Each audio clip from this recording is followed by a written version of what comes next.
ជំរាបសួរពុកម៉ែបងប្អូនទាំងអស់គ្នានាងខ្ញុំនីកានាំបងប្អូនមកទស្សនាប្រាសាទមួយហៅថាប្រាសាទព្រះស្ទឹងនៅក្នុងស្រុកសង្គមថ្មីខេត្តព្រះវិហារនៅខាងស្រុកសង្គមថ្មីយើងនេះគឺមានប្រាសាទលាក់ខ្លួននៅក្នុងព្រៃជ្រៅច្រើនកន្លែងណាស់បងប្អូនគឺមានតាំងពីប្រាសាទចតុមុខប្រាសាទព្រះស្ទឹងប្រាសាទព្រះខ័នចាហើយដូចជាមានប្រាសាទផ្សេងពី3ទៀតខ្ញុំឃើញថាប្រាសាទនេះគឺជាប្រាសាទមួយដែលមិនសូវមានបងប្អូនយើងមកលេងទេពេលខ្ញុំបានមកដល់ខ្ញុំមានអារម្មណ៍ថាដូចជាស្រណោះស្រណោកដល់ហើយបងប្អូនហើយមុននឹងដល់ចូលស្រុកសង្គមថ្មីគឺមានបងប្អូនខ្មែរយើងគាត់មានចការអាឡឹកបងប្អូនដូច្នេះក៏ទិញអាឡឹកយកមកញ៉ាំនោះគេដាក់ដបពីលើក្នុងស្រុកសង្គមថ្មីស្រុកសង្គមថ្មីខេត្តព្រះវិហារនៅក្នុងស្រុកសង្គមថ្មីខេត្តព្រះវិហារប្រាសាទព្រះស្ទឹងតែដូនតាខ្មែរយើងធ្វើប្រាសាទគ្រប់កន្លែងគាត់តែយើងអត់សូវបានដើរមើលនៅក្នុងព្រៃ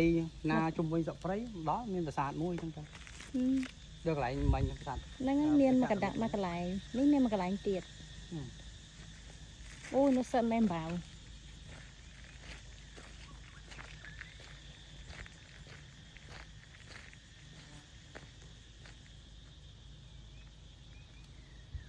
ដូចសលេងសត្វយំនេះមើលថ្មនេះអង្គុយលេងបានណែ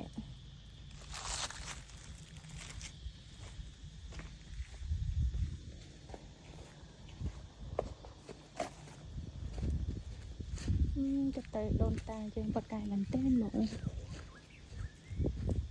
មិននឹងថាធ្វើកន្លែងនេះសម្រាប់ស្អីណោះមកដឹកកដិតកដោបកោគ្នាតាំងពីនោះ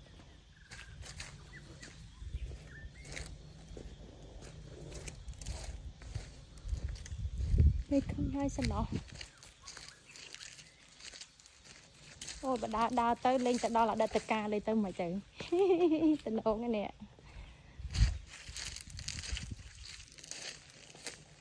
ដើរចូលសម័យអតីតកាលផ្លឹប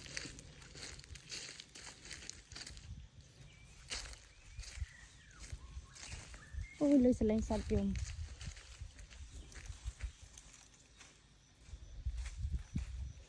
ហ្នឹងមើលនឹងយកថ្មមកពីណាទៅដុំនេះនេះអត់យល់ដើរចូលសម័យអតីតកាលផ្លឹបតែថ្មមានតែថ្មនេះពួកគាត់យកមកពីណាណោះដឹកមកពីណាអូសមកពីណានេះ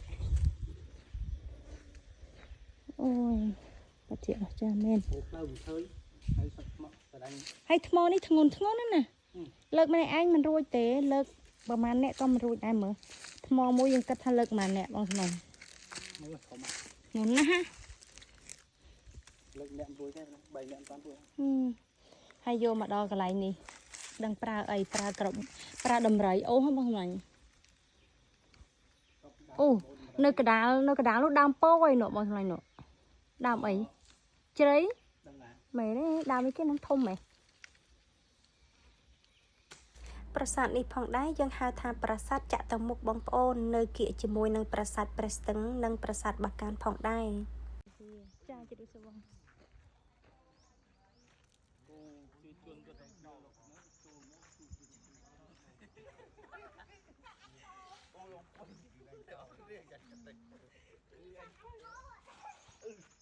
រូបនេះអត់មានមុខច្បាស់ណោះអត់មានមុខច្បាស់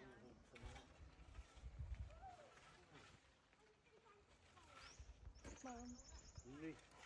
នៅក្នុងទៀតខាងនេះគឺមានរូបលើកដៃរូបព្រះពុទ្ធ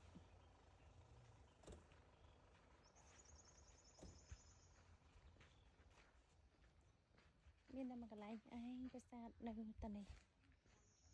ស្អាត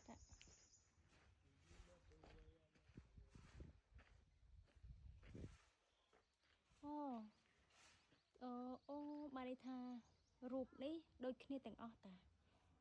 4មុំគឺដូចគ្នាទាំងអស់ថ្ងៃនេះរំបង Justin និងវិរិយាឲ្យមកស្គាល់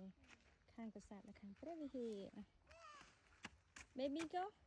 ទៀតហើយអូឃើញអាចគោកូនឃើញអាចគោមកមានប្រយ័ត្នជន់អាចគោប្រយ័ត្នជន់អាចគោ ô nè con khơi bát trường ấy con mơ mơ nè con mơ lại bát trường mà nọ ô miệng bát trường nè khơi nè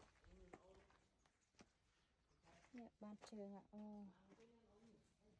nè khả đấy khả nó khơi nó chụp ba khơi mi rừng trường nè cái thua time đã con thua time đã nó sao việc bạc bài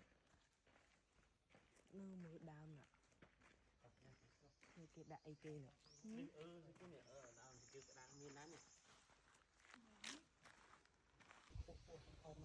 បងប្អូនអានេះគេហៅថាផ្លែរវៃខ្ញុំស្គាល់តែរវីតែដល់មកដល់ព្រះវិហារដើមនេះស៊ូបងដែលគាត់នៅមើលថែទាំនៅនេះគាត់ថានឹងគឺដើមរវៃផ្លែរវៃ